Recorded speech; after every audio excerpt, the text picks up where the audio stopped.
Nigel, let's start with you, shall we, and the Mail. This is about Keir Starmer and the trans issue. It's an issue that won't go away. It won't go away, I'm afraid, this one. Yes, and this is the women's rights campaigner, Julie Bindel, who says unless Keir Starmer changes tack on this, broadly to actually say, look, we want to clamp down on trans women using safe spaces for other women, she won't vote Labour again. She can't support them. She's been a lifelong Labour supporter. The problem here is, I think that you start from the point. Do you think it is a basic human right to be able to choose your gender? If you do, should it not be as easy as possible to do it? And then you've got to sort out the problems of things like safe spaces, women's changing rooms in shops, women's loos, where people go. Schools are doing this all the time, that they've got trans pupils, and if there is a problem with a trans pupil using, say, a girls' changing room, and I was hearing over the weekend of just such a problem, then they create their own trans spaces. Now, it may well be we as a society have to think about doing that kind of thing. Yeah, the thing that gets me about this, Claire, so I've known Julie for years. So I used to edit a men's magazine, had lots of quality articles in it called Loaded. And Julie Bindel was staunchly opposed to what we did. And yet now, common sense people agree with you. I agree with Julie on this.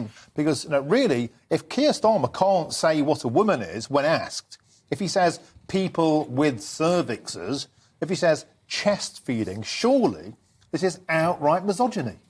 It absolutely is. Tens of millions of women just want to be referred to as a woman. They want to have that biological sex taken as something that is real and is something that is important. And I think this is the trap that Keir Starmer has unfortunately fallen into. He's given into those bullies in the trans space, which unfortunately tend to be the loudest voices, who will be the first ones out there to say you're a transphobe because you have a different opinion. And unfortunately, Keir Starmer has not stood up for them, has not stood up to them. So millions of women, and like Julie Bindel, I do agree with her on this, that they are letting down, the Labour Party are letting down those tens of millions of women who will not vote again because he cannot answer a simple question as to what is a woman. Do you think that 2023 might be the year of common sense? But it's to both of you on this issue, because we've seen pushback against Stonewall, Tavistock Clinic, Mermaids. It does seem that people are pushing Well, I'm back not sure again. Claire was talking common sense a second ago, so on this particular one, you start from the principle, can we accept that some people feel uncomfortable in the biological sex they have and want to change their gender?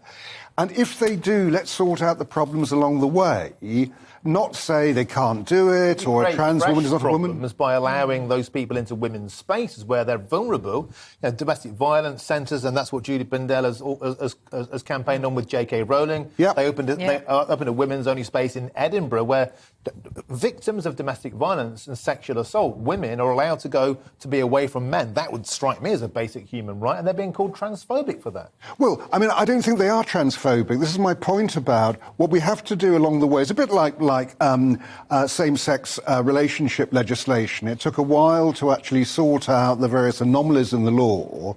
And so in a situation like this, what I'm talking about is let's get these kind of anomalies sorted out as we go along.